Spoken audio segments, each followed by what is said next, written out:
You're listening to Swadhinota, the Bengal Revolution. This program is a historical account to honor those who fought for India's freedom. Episode 8.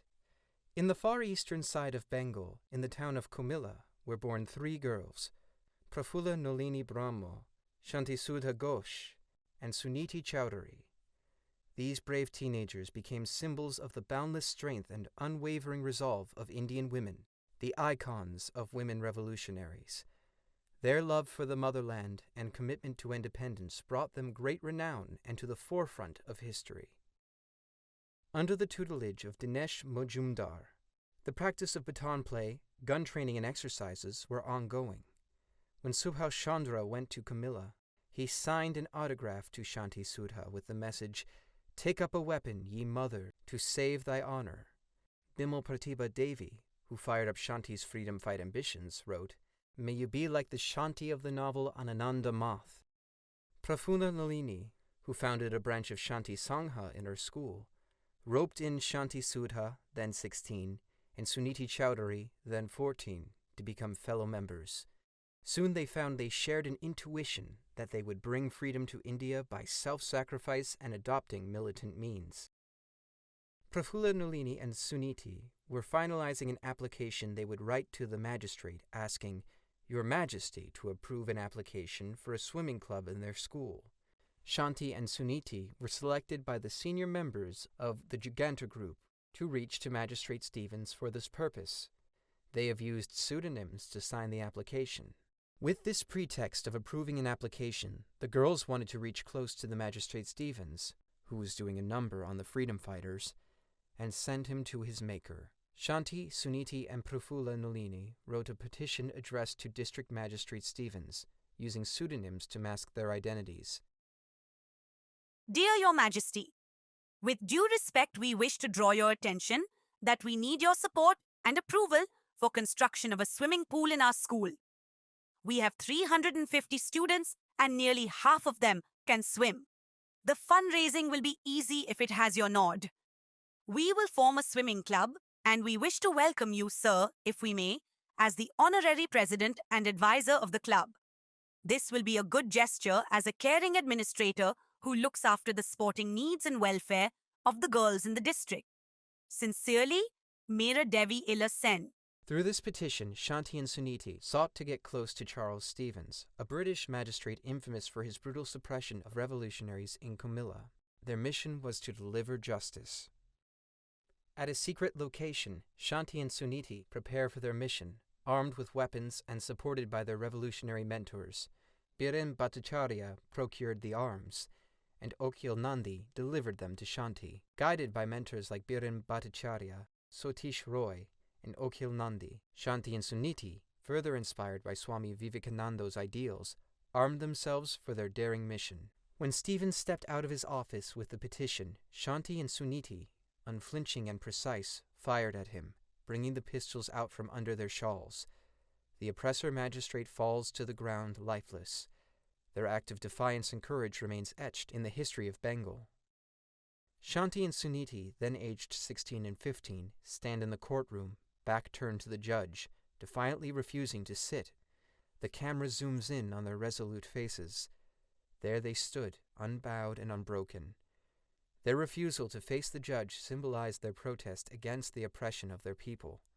As the SDO gives false testimony, Shanti and Suniti interrupt, loudly accusing him of lying. The judge suppresses a smile behind his hand while the audience murmurs in awe. This courtroom scene became iconic. Shanti and Suniti boldly challenged the false testimony, their outspokenness leaving the courtroom stunned.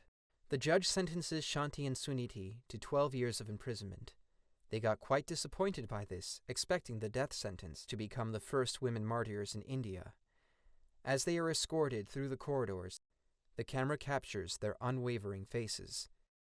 Contemporary Western periodicals characterize the assassination of Stevens as a sign of Indians' outrage against the ordinance by the Earl of Willingdon that suppressed the civil rights of Indians, including that of free speech.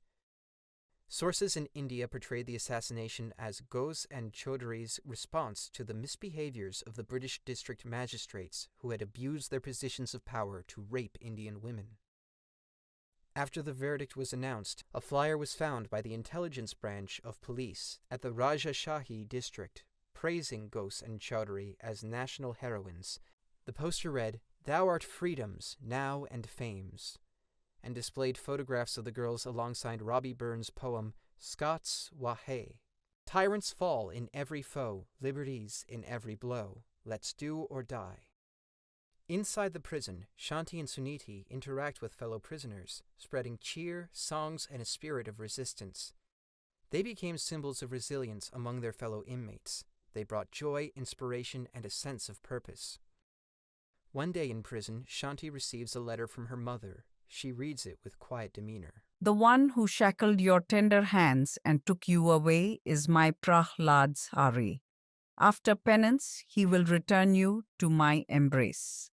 While Shanti reads her mother's letter in the corner of the prison, Suniti starts a song. The song grows into a chorus, filling the air with hope and determination. The pain of sacrifice will no longer pierce our hearts. On that day, freedom will be ours. So easily. So easily. উঠো গো ভারত লক্ষ্মী, উঠো আজি জগত জনপূজা, দুঃখ দৈন্য সবনাশী, কর দূরিত ভারত লজ্জা। ছাড়ো গো ছাড়ো শোক সজ্জা, কর সজ্জা, পুন কমল কনক ধন ধন্যে। The bravery, unyielding spirit, and sacrifices of Prafulla Nolini, Shanti, and Suniti remain immortalized in the history of Bengal and India. Women like them laid the foundations of our independence, filling us with pride for all time to come. Prafulla Nolini Brahmo was captured in the raid of their school and was imprisoned. Unfortunately, she perished on her 24th birthday in jail due to persistent refusal by police to take her to Calcutta for treatment for her chronic appendicitis. Shovarani also had a gruesome death in custody. Dinesh Monjumdar, the instructor, was hanged for killing the police commissioner at Chandanagar.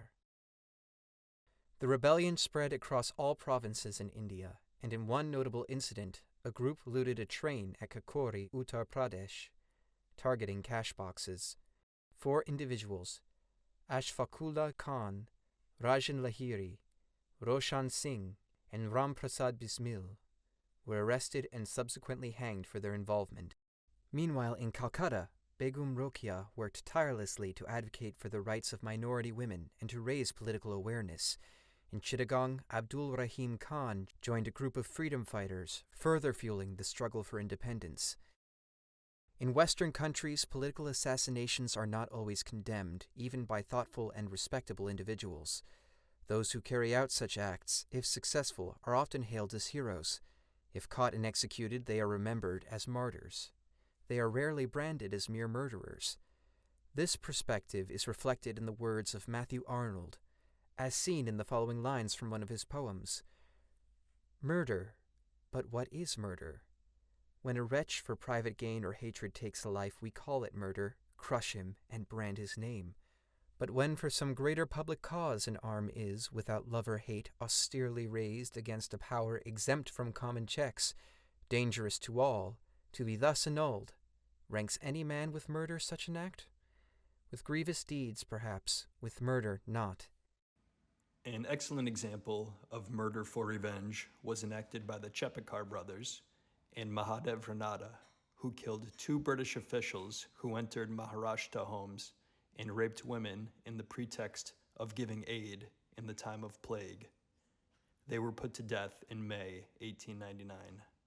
Examples of violent, barbaric baton attacks on peaceful demonstrations by freedom fighters in India were too numerous to mention. In one such baton charge, Lala Lajpat Rai succumbed to his injuries.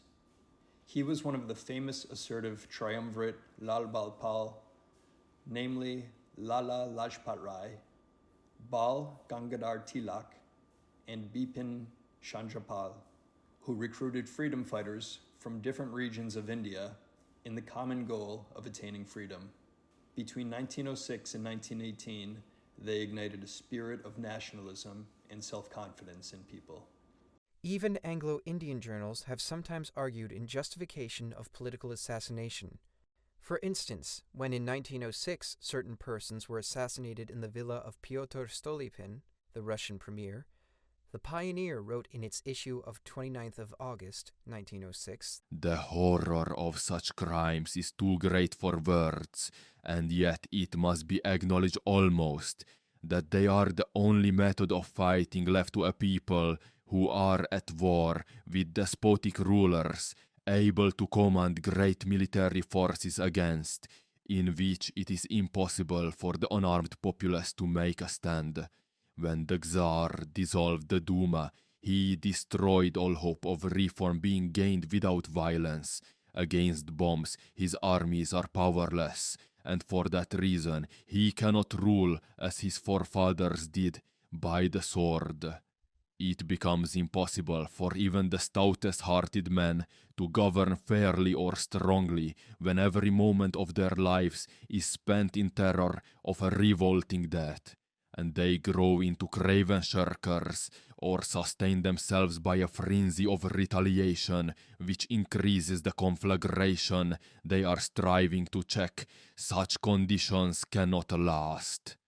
No Indian terrorist could improve upon these words in justifying his policy and action. But there is a tendency among Englishmen to draw a line between European and Indian terrorists, to the detriment of the latter. Even Annie Besant is reported to have said the following to a representative of a London daily. Aurobindo Ghosh, who has just been acquitted, is a man of the type of Mazzini, with the difference that he is fanatical, which Mazzini was not. He has been the heart of the anti-English movement. He is a man of perfectly pure motives and entirely unselfish. He has no personal axe to grind, but he is dangerous because he would use any method which would upset British rule. Give me liberty or give me death. Patrick Henry.